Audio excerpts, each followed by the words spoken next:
Hi everyone, I am doctor Sanjay Agrawal. आज non verbal reasoning में हम फिर कुछ और एग्जांपल्स करेंगे सीरीज पे। मिसिंग टर्म्स भी हो सकती हैं, ऑड मैन आउट भी हो सकता है, मिरर इमेज भी हो सकती है।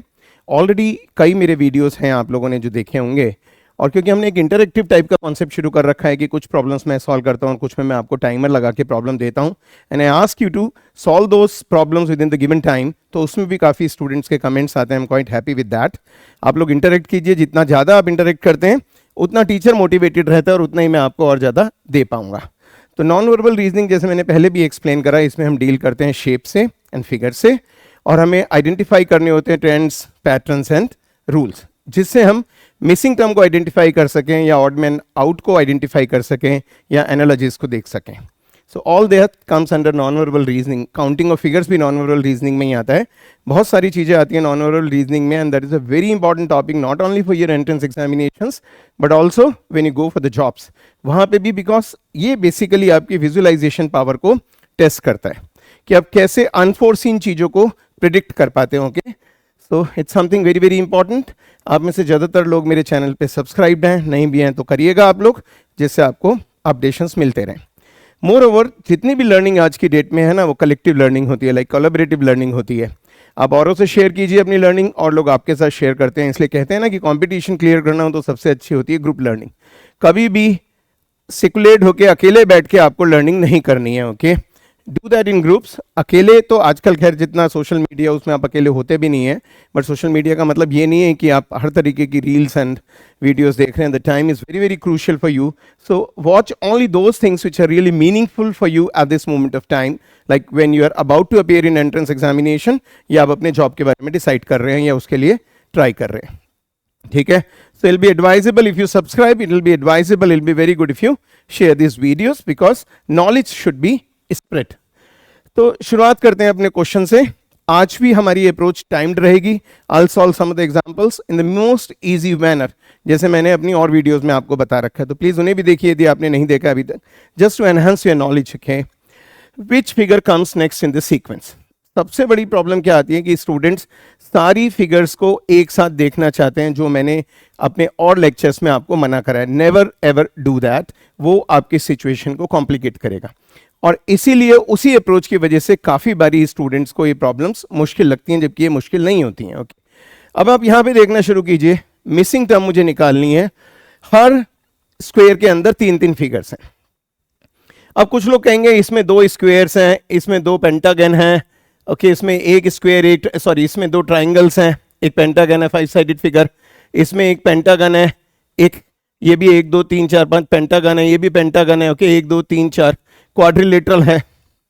So what ever, don't look at like this, you know, क्योंकि उसमें हमेशा कंफ्यूजन रहेगा। यहाँ 2 ट्राइंगल्स, एक क्वाड्रिलेटरल है, यहाँ पे एक क्वाड्रिलेटरल, एक पेंटागन, एक ट्राइंगल है, यहाँ पे एक ट्राइंगल है, एक एरो है, एक स्क्वायर है। So never look at the figures in this particular way. आप खाली ये देखिए, जो इसकी लास्ट फिगर है ना पहले वाले सर्कल की, वो अगले वाले की पहली है। फिर हमने चेक करा, जो लास्ट है वो अगले वाले की पहली है, जो लास्ट है वो अगले वाले की पहली है। इसका मतलब ये जो लास्ट है ये अगले वाले की पहली फिगर होनी चाहिए। तो इट मीन्स ये चला गया, इट मीन्स ये चला गया, और इट मीन्स ये चला गया। 5 में से 3 चॉइसेस आपकी खत्म हो गई। मैंने शुरू में इसे कभी पेंटागन बोला, कभी इसे स्क्वायर बोला। मैं आपको वही शो कर रहा हूं जो कंफ्यूजन स्टूडेंट को एग्जामिनेशन में होता है। So never ever indulge yourself in those type of things. आपको ये नहीं देखना। कई स्टूडेंट्स अब मैं क्लासेस में करा रहा होता हूं, कहते हैं सर ये 3 साइडेड 2 फिगर्स हैं, यहाँ पे एक 4 साइड है, एक 3 साइड है, एक 5 साइड है, सिमेट्री कैसे बिठाएं। इस तरह की एनालिसिस एग्जामिनर मांग भी नहीं रहा आपसे।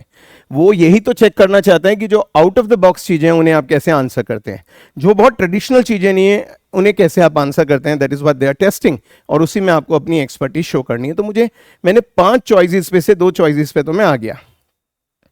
और मैंने एक बार ये भी बताया था कि सपोज अब आप नहीं सॉल्व कर पाते हैं, देन गो फॉर इंटेलिजेंट गेसिंग। I have explained all this concept of intelligent गेसिंग इन माय अर्लियर लेक्चर्स, जिसमें 50% चांसेस होते हैं आपके सही करने के, बट ऑब्वियसली हम यहाँ गेस नहीं करेंगे, हम उसे सॉल्व करेंगे। तो अब हम देखते हैं, इट मीन्स ये तो हमारा एक चीज तो कवर हो गई। मुझे इन दोनों फिगर में से बी और ई में से फाइंड आउट करना है कौन सा मेरा सही है। फर्क खाली क्या है, यहाँ पे शेड शुरू में है और यहाँ पे शेड आखिर वाले में है। उसमें ये 5 साइडेड फिगर है, इसमें ये 4 साइडेड फिगर है। फिगर्स अलग अलग है, मेरा उससे मतलब भी नहीं है।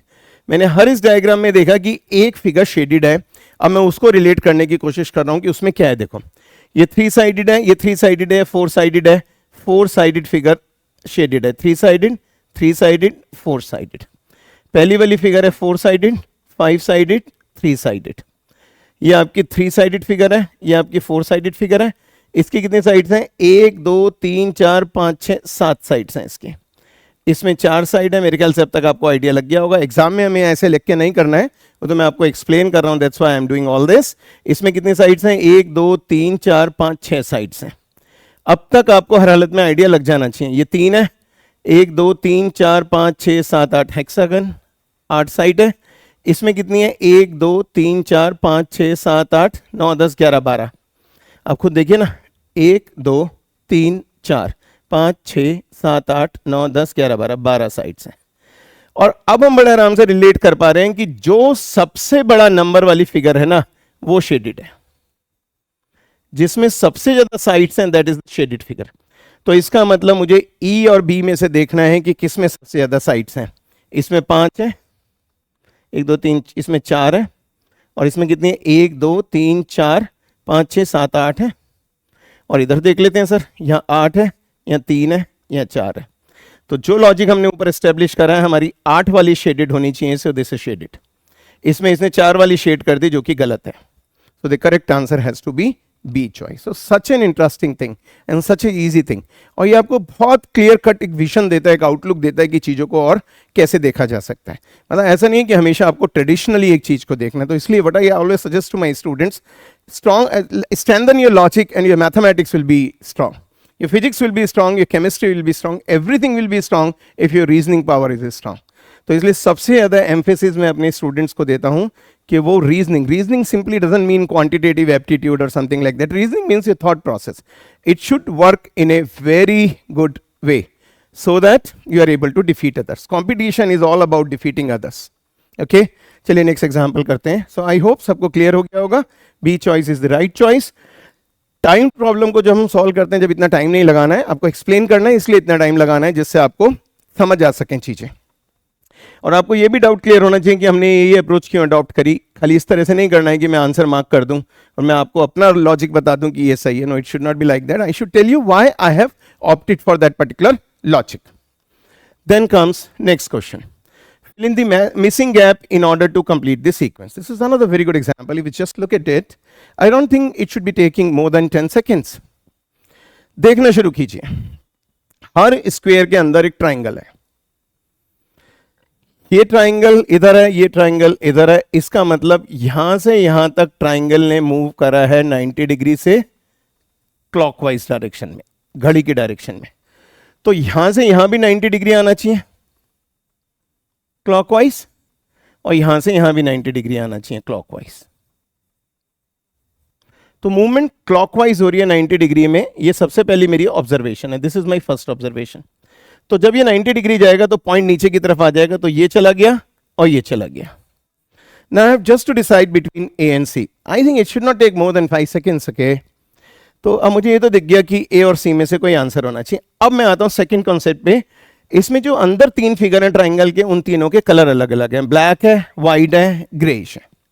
हर एक में ऐसा हो रहा है, तो ऐसा इसमें भी होगा। बट क्या हम ये पैटर्न बना पाएंगे?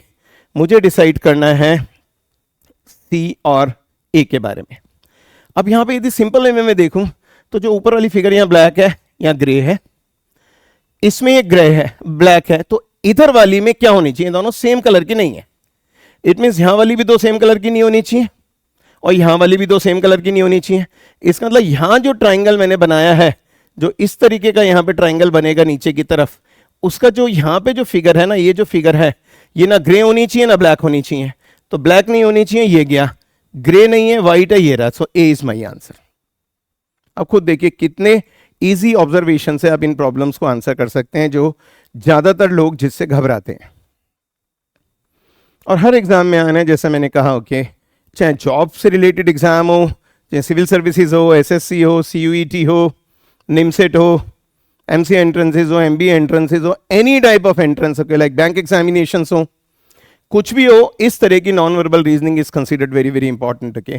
बट यदि और हम देखें कि एक्चुअली एग्जामिनर ने क्या करा है, आंसर तो हमने निकाल लिया, विद इन 10 सेकेंड्स हमने आंसर निकाल लिया, and we know we are the right one, और answer is the right one. But actually इसने करा क्या है, एक तो हमने देखा कि इसने 90 डिग्री से मूवमेंट करी है क्लॉकवाइज की तरफ, दूसरी ये जो हर कलर है ना एक स्टेप डाउन जा रहा है, इसमें सबसे ऊपर वाला ब्लैक होगा, इसमें बीच वाला ब्लैक होगा, उसमें इससे नीचे वाला ब्लैक होगा, फिर ऊपर वाला ब्लैक होगा। इस तरीके से हम चल रहे हैं, ओके। एक बार ये डायमंड ब्लैक है, एक बार एरो ब्लैक है, एक बार ये लाइन ब्लैक होगी, तो ये लाइन ब्लैक तो हमारे में ही है, फिर उसके बाद फिर डायमंड ब्लैक हो जाएगा। Got it? So something quite challenging and quite interesting. और ऐसी चीजें ना लाइक हमें एक्साइट करती हैं एग्जामिनेशन में भी, like when we are able to break such type of coding और such type of like patterns and flows, तो बहुत एक्साइटमेंट सी अंदर से आती है और हम और क्वेश्चंस को करने के लिए प्रिपेयर हो जाते हैं एग्जामिनेशन में। If you like it give us a like, okay. और यदि आपको नहीं पसंद है तब तो मैं आपसे कह नहीं सकता कि आप लाइक करें। आप लाइक जब करें जब आप एक्चुअली लाइक करते हो, okay. It's not a channel, it is not an institution which is new in this field. I am there since 1994 after completing my PhD in software reliability, okay. So I've taught tens of thousands of students till date. Okay, आगे करते हैं। Now it is a timed problem. आप सबको concept पता है इसका, timer लगा हुआ है यहाँ पे, मैं इसे ऑन करूंगा, 20 सेकंड के अंदर आपने इसे करना है, क्योंकि एग्जामिनेशन में भी टाइम्ड प्रॉब्लम होती है, तो आपको आदत होनी चाहिए टाइम के स्ट्रेस को फील करने की, ओके। आप इस आंसर को कमेंट्स में लिखेंगे, जाके इंटरेक्ट करेंगे मेरे से, कुछ और भी पूछना है तो आप कमेंट्स में पूछिए। जितना ज़्यादा आप मेरे से इंटरेक्ट करते हैं उतना ज़्यादा मैं प्रॉम्प्ट होता हूँ और नई नई वीडियोस आपके लिए बनाने के लिए उतना ज़्यादा मैं मोटिवेटेड फील करता हूँ, because I always feel okay so many students are getting benefited, why shouldn't I make one more video? So it just goes like that, okay, you know what I'm saying. आप लोग खुद भी अपने बारे में सोचिए, यदि आपके काम को कोई अप्रिशिएट करता है, लाइक करता है, तभी आप मोटिवेटेड होते हैं। घर में यदि पेरेंट्स आपके काम की तारीफ करते हैं तभी आप और शो करने की कोशिश करते हैं उन्हें सक्सेस लाके या परफॉर्म करके। But since nobody and if nobody is appreciating you, okay, if nobody is liking your, कोई आपके बारे में तारीफ नहीं करता, then you feel okay let it be like this. जब तारीफ किसी ने करनी नहीं, then why should I do that, okay. So the same is true for everyone, whether it is a 17 or 18 years old guy or it is a 40-45 years old person. तो now I am starting here, जबकि already मैं बहुत सारा time आपको दे चुका हूं इस problem पे। 20 सेकेंड्स में से ऑलरेडी 1/4 टाइम खत्म हो चुका है, बट फ्रेंकली स्पीकिंग इस प्रॉब्लम को 5 या 6 सेकेंड से ज़्यादा नहीं लगना चाहिए था, तो इसलिए आज मैं ग्रेस नहीं दूंगा। हमेशा मैं ग्रेस टाइम देता हूं, आज मैं टाइम नहीं दूंगा।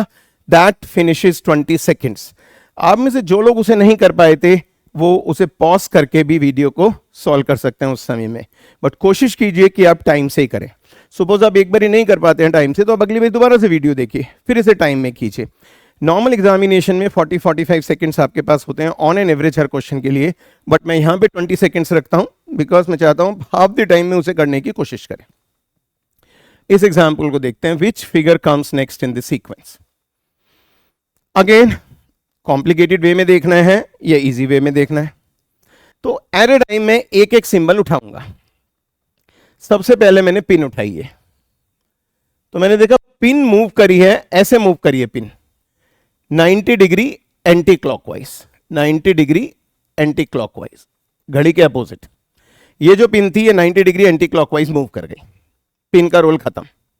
इधर से इधर आते हुए, मतलब हर दो फिगर्स में एक सिंबल सेम है, एक सिंबल नया है। जैसे इनमें ये दो सिंबल सेम है, ये नया है, ये दोनों सेम है, ये नया है, ये दोनों सेम है, ये नया है।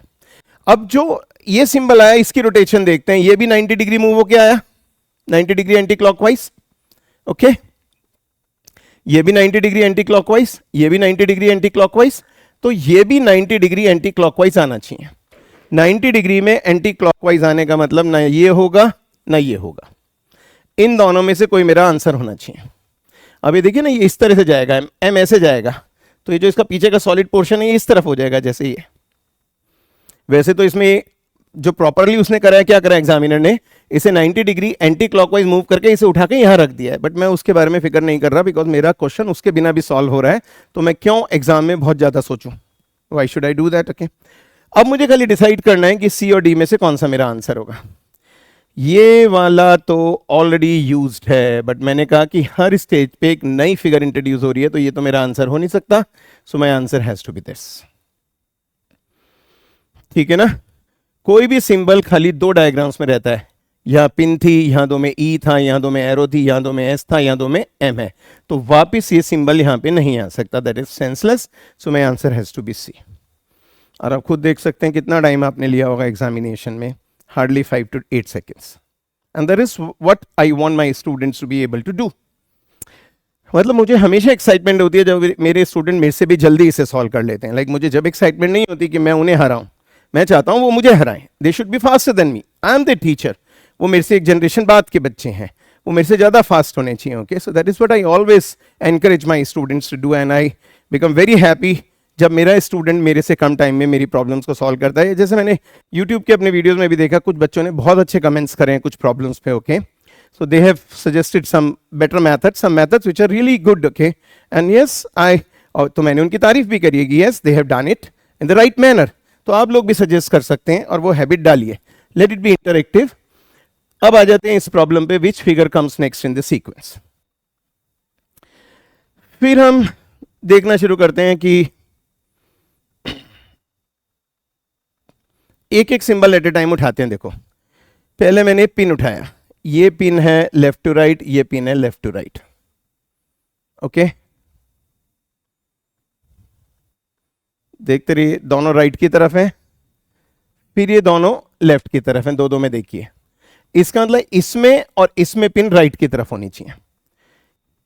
दोनों राइट की तरफ पिन है, दोनों लेफ्ट की तरफ पिन है। लोकेशन मत देखिए ऊपर है नीचे है बीच में है, it hardly matters, you know, you have to visualize things. That's why it is called non-verbal reasoning. Nobody is writing anything. You just to look at this and then you have to interpret what you actually want to do. ठीक है ना। तो ये मत देखिए कि वो ऊपर है ये नीचे है, no no, no need to do that. आपने देखा इन दोनों का जो पिन है वो राइट की तरफ है, इन दोनों का पिन लेफ्ट की तरफ है, तो अगले दो का पिन राइट की तरफ होगा।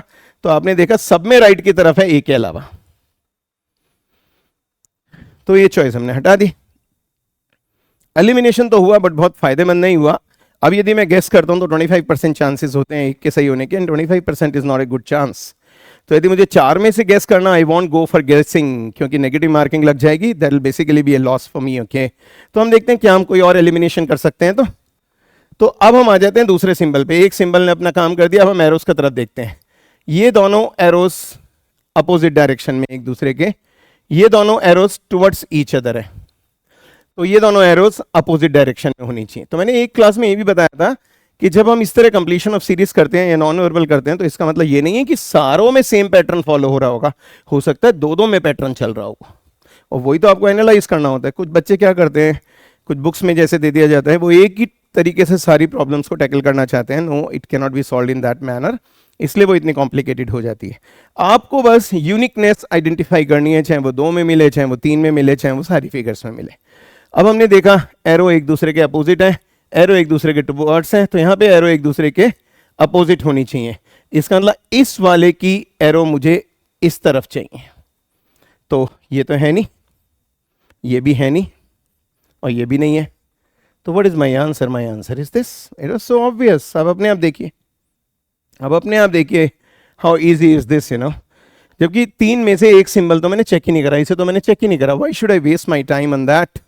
यही अप्रोच मैं चाहता हूं आप अपने अंदर डेवलप करें, and you will feel so excited, I am telling you. Okay, you will feel so excited and life will appear to be very very good for you, very very interesting to you. तो कभी भी exam का pressure मत feel कीजिए। एक बार ही आप examination hall में पहुंच गए, उसके बाद कोई टेंशन नहीं चाहिए, कोई प्रेशर नहीं चाहिए, उन प्रॉब्लम्स की चिंता नहीं चाहिए जो आपको नहीं आती हैं, उन प्रॉब्लम्स की एक्साइटमेंट चाहिए जो आपको आती हैं। ये अप्रोच रखेंगे, then you will always be successful. Okay, चलिए नेक्स्ट देखते हैं। दैट्स ए टाइम्ड प्रॉब्लम, आपको सॉल्व करनी है। टाइम में शुरू कर रहा हूं, मुश्किल क्वेश्चन नहीं है, इजी है। और इस तरह का एक क्वेश्चन मैं ऑलरेडी आप लोगों के साथ कर चुका हूं पहले अपने एक लेक्चर में। Time starts now. Try to do this. Okay, I know you will be able to do this, और कमेंट सेक्शन में जाके अपने आंसर्स लिखिएगा। Half the time is almost over, half the time is almost over, बल्कि उससे ज्यादा time जा चुका है। नहीं हो पा रहा है तो वीडियो रोकिए, पॉज कीजिए और सॉल्व कीजिए। I am giving you another 5 seconds। 1 2 3 4 5, 25 second हो गए। Last 5 seconds। 1 2 3 4 5, and that finishes the grace period also. Okay, होता नहीं है जब आप एग्ज़ाम दे रहे होते हैं आपका मन हमेशा करता है कि थोड़ा, जब आखिर में एग्जामिनर कॉपी लेने आता है तो आपको लगता है नहीं नहीं सर 2 मिनट और दे दीजिए, 3 मिनट ऐसे दे दीजिए। बट जितने CBTs हैं जो कंप्यूटर बेस्ड टेस्ट हैं उसमें वो नहीं मिल पाता आपको टाइम, क्योंकि कंप्यूटर ऑटोमेटिकली आपके आंसर सबमिट कर देता है ड्यूरेशन के बाद। ओके, तो आज के टाइम में ज़्यादातर एंट्रेंस CBTs हैं, बट कुछ जैसे IAS है, NDA है, वो अभी भी ऑफलाइन मोड में होते हैं, बट ज़्यादातर अदरवाइज ऑनलाइन मोड में होते हैं। तो आपको वो ग्रेस की आदत नहीं डालनी है, आपको कोशिश करनी है कि यदि 20 सेकंड मिल रहे हैं तो मैं उसे 18 सेकंड में कर लूं, सो दैट बचे हुए 2 सेकंड में मैं उसे रिव्यू कर सकूं। Okay, then comes my next question. इसमें रोटेशन डाली है। बहुत ज़्यादा लोग घबराते हैं रोटेशन होती क्या है सर।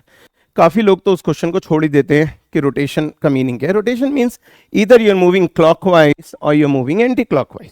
या तो आप इस तरफ आ रहे हैं, या तो आपने इसे लुढ़का दिया ऐसे, या आपने इसे लुढ़का दिया ऐसे।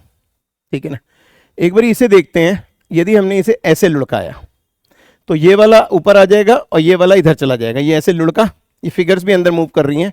ये जब हमने इसे लुढ़काया तो ये जो हॉरिजॉन्टल, ये जो वर्टिकल है ये बन जाएगा हॉरिजॉन्टल, और ये जो हॉरिजॉन्टल वाला है ये यहाँ पे आके वर्टिकल बन जाएगा। और आप खुद सोचिए, जब मैंने इसे ऐसे मूव करा तो ये दोनों उठ के मतलब यहाँ पे तो आ जाएगा ये इधर, फिर इधर एक ब्लैंक आ जाएगा और इधर एक ब्लैक आ जाएगा। यदि ये रोटेशन इस तरफ है तो ऐसा होना जरूरी है। ठीक है ना। तो हम देख लेते हैं इसमें ऐसा किस में हो रहा है। यदि इस तरफ रोटेशन लिया, चलो एक बार उधर की रोटेशन भी बता देते हैं। यदि उस तरफ रोटेशन है तो क्या होना चाहिए, यदि इस तरफ रोटेशन है तो ये वाला आ जाना चाहिए नीचे। ओके, और ये डार्क आ जाना चाहिए यहाँ पे, और ये यहाँ ब्लैक आ जाना चाहिए। कि ये ऐसे गया और ये वाला ये ऊपर की तरफ चला जाएगा, ये ऊपर की तरफ चला जाएगा, और ये ऊपर चला गया तो इसके नीचे ये दो यहां पे आ जाएंगे। आप देख लीजिए क्या है। तो इसका मतलब ये तो कंफर्म है कि कॉर्नर्स पे यही रहेंगे। तो जिसमें भी कॉर्नर्स पे ये सब नहीं है ये गलत है, ये गलत हो गया। अब आप देखिए कौन सी डायग्राम आपकी मैच कर रही है। Just look at the diagram. ये आपका ये रहा, ये आपका ये रहा, और ये आपका ये रहा। ठीक है ना। क्योंकि यहां तो कहेगा, यहां से मैं नीचे ले जाऊंगा तो फिर ये वर्टिकल हो जाएगा, तो ये तो गलत हो गया, ये हॉरिजॉन्टल है, दिस इज अगेन रॉन्ग। और यहां पे तो ये पैटर्न ही फॉलो नहीं कर रहा है ये वाला, ये दो वाइट, ये पैटर्न तो बन ही नहीं रहा ना, वो नीचे आया तो ये भी गलत हो गया। तो obviously your answer is D choice. ठीक है ना। Thank you confusion. इस नीचे वाली लाइन को मैं और बना देता हूं। जब ये ऐसे मैंने घेरा तो यहां पे ये आ गया ऊपर की तरफ, और इसके पीछे यहां ब्लैंक, इसके पीछे यहां ब्लैंक, ये देखिए ये रहा। So that is the rotation.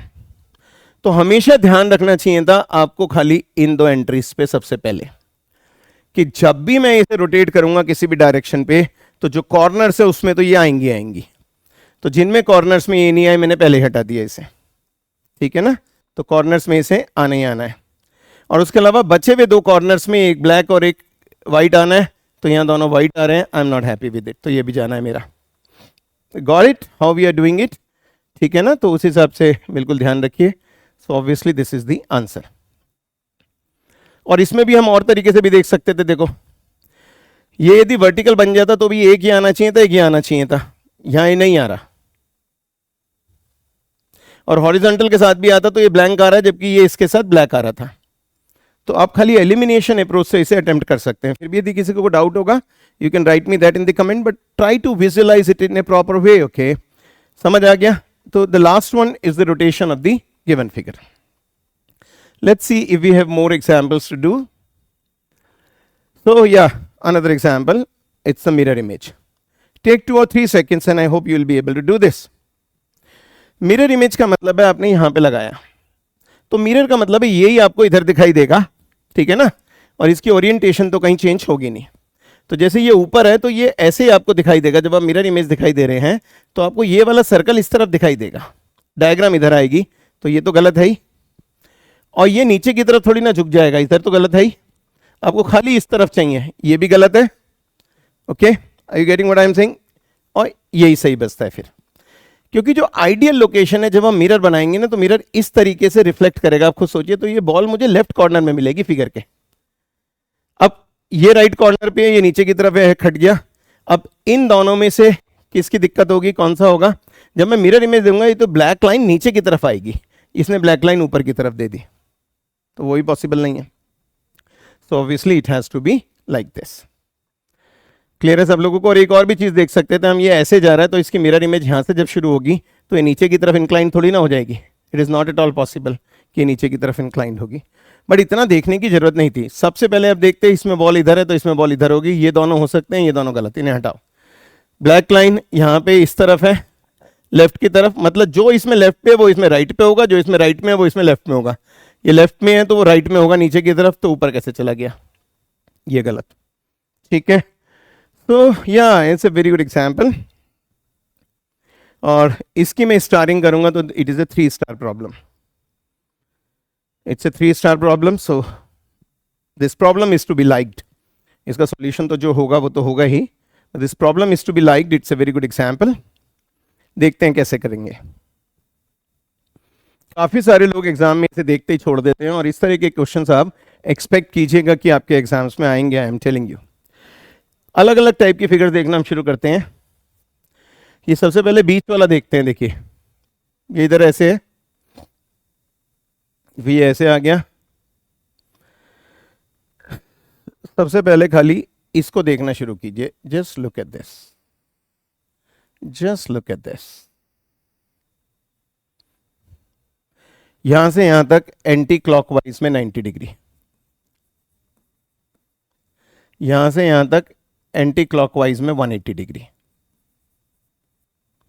यहां से यहां तक एंटी क्लॉकवाइज 90 डिग्री, यहां से यहां तक एंटी क्लॉकवाइज 180 डिग्री, तो यहां से यहां तक एंटी क्लॉकवाइज 90 डिग्री, तो इस तरफ आना चाहिए। अब देखिए सब में यही है, एग्जामिनर ने इसका आपको बेनिफिट ही नहीं दिया, कोई चॉइस एलिमिनेट नहीं हो पाती। तो यदि जब आपकी जगह मैं एग्जाम दे रहा होता तो मैं जब जैसे ही मैं देखता बीच की फिगर सब एक ही तरफ ओरिएंटेड है, तो मैं उसकी तरफ बात ही करना छोड़ देता उसकी। मुझे उसे एनालाइज करने की जरूरत क्या थी कि उसकी मूवमेंट क्या होगी, because it's not going to help me in any manner, क्योंकि चारों फिगर्स में बीच का पोर्शन इन्होंने इसी तरीके से बना रखा है। आप देखिए चारों फिगर्स में बीच का पोर्शन ऐसे ही बना हुआ है ना, तो इसने मुझे कोई एडवांटेज तो देना नहीं था, तो मुझे अपना टाइम ही वेस्ट नहीं करना चाहिए था। तो चलिए अब मैं देखता हूँ ये हॉरिजॉन्टल वाली, ये जो ये और ये मैं देखता हूँ इनके बारे में। तो पहले वाले में शेप ऐसी है, दूसरे वाले में शेप ऐसी है, तीसरे वाले में शेप ऐसी है, चौथे वाले में शेप ऐसी है, पांचवें वाले में शेप ऐसी है। अब तो मुझे मिल गया हिंट, ये दोनों सेम, ये दोनों सेम। तो थोड़ा सा मुझे रब करना पड़ेगा क्योंकि दिमाग में चल रहा है वो। होता क्या है, स्पीड मिसमैचिंग यही हो जाती है कि हम कई बार उससे फास्ट चल पड़ते हैं। यहाँ पे ये बना हुआ है तो ये इससे चला गया, तो ऑब्वियसली अब मुझे क्लियर है कि मेरा ये वाला यहाँ पे आना चाहिए, तो मेरे को दोनों तरफ ये चाहिए। और अब खुद देख लीजिए, ये यहाँ भी नहीं है, ये यहाँ भी नहीं है, ये यहाँ भी नहीं है, this is in this only. I think you must have liked it. इतनी मुश्किल प्रॉब्लम लग रही थी देखने में, बट यदि आपने थोड़ा सा इसे प्रॉपरली एनालाइज करा और विजुअलाइज करा तो आप देखिए इसे, you can do this in 10 to 15 second. सब लोगों को समझ आ गया? एक निगाह हमेशा चॉइसेस पे डालनी होती है। पहले चॉइसेस में हमने देखा कि सेंट्रल फिगर हमें कोई एडवांटेज नहीं दे रही, तो हम उसके बारे में सोचेंगे ही नहीं एग्जाम में। फिर हमने हॉरिजॉन्टल फिगर ले ली, ये जो दो कर्व्स बने हुए हैं ये दोनों लेफ्ट की तरफ ओरिएंटेड हैं, ये एक दूसरे की तरफ ओरिएंटेड हैं, राइट की तरफ ओरिएंटेड है। फिर ये लेफ्ट की तरफ ओरिएंटेड है, ये एक दूसरे की तरफ ओरिएंटेड है। इट मींस पैटर्न रिपीट कर रहा है, इसका मतलब अगला वाला लेफ्ट की तरफ ओरिएंटेड होगा, और लेफ्ट की तरफ ओरिएंटेड खाली ये दोनों हैं। देखिए, so hence this was my answer. Got it? So that's again with the timer. Solve कीजिए। I am starting this is another good example. जो भी आपके आंसर आए, write in the comment section and write more and more and share more and more. Okay, चलिए मैं शुरू करता हूं। टाइमर टाइम स्टार्ट हो चुका है। 1/4 of the time is already taken. बिल्कुल इजी वे में करिए। एट ए टाइम एक एक पोर्शन को फिगर के उठाइए, उसके हेल्प से एलिमिनेशन करिए, फिर भी कुछ बच जाए तो दूसरा पोर्शन उठाइए। जैसे एक छोटा सर्कल है, एक बड़ा सर्कल है, और एक शेडेड पोर्शन है, और सारे वाइट पोर्शन हैं। Okay, the time is over. ये ऑलरेडी टेकन 20 सेकेंड। सर आपने देखा टाइम कितनी जल्दी भागता है, पता नहीं चलता एग्जामिनेशन में टाइम कब खत्म हो जाता है, और एक हड़बड़ाहट सी हो जाती है। उस हड़बड़ाहट को ही हमें अवॉइड करना होता है। इसीलिए हमें प्रिपेयर करते हुए भी टाइम्ड अंडर टाइम कांस्टेंट करना चाहिए। मतलब ऐसा नहीं करना चाहिए जैसे नॉर्मली करते हैं ना कि ठीक है आखिर में एक मॉक दे लेंगे। नो यार, whole of the year you have to work like this. Speed एक दिन में नहीं बढ़ती है। आप खुद सोचिए, यदि आप भागना शुरू कर रहे हैं, आप धीरे धीरे पहले चलते हैं, फिर थोड़ी स्पीड बढ़ाते हैं, फिर जॉगिंग करते हैं, फिर अब रनिंग पे आते हैं। और रनिंग पे भी एक दिन पे नहीं आते हैं, महीनों की प्रैक्टिस चाहिए होती है। तो same is true here, okay. जब आप फिजिकली उतना कैपेबल बनने के लिए इतना टाइम चाहिए, तो मेंटली कैपेबल होने के लिए भी तो टाइम चाहिएगा ना। That's not a miracle. ये कोई जादू नहीं है जैसे प्रेजेंट करते हैं लोग कि आप एक दिन में सीख जाएंगे। It never happens, you know, be very practical. ऐसा कभी हो ही नहीं सकता। You will have to give yourself time, you will have to give yourself training. तो जितनी बारी आप ट्रेन होंगे इस time subject to a time condition, उतना आपका स्पीड बढ़ेगा और उतना आपका स्ट्रेस लेवल कम होगा। So there was this problem, and I think that finishes my this lecture, and you must have enjoyed it. और enjoy करने से ज़्यादा you must have learned it, okay? And that is what I expect of you. Practice करते रहिए, कोशिश करते रहिए और सफल होते रहिए, ओके? और सक्सेस तो मिलनी ही है आपको। Just keep working hard without any depression or without any fear. I'm always there. All the best.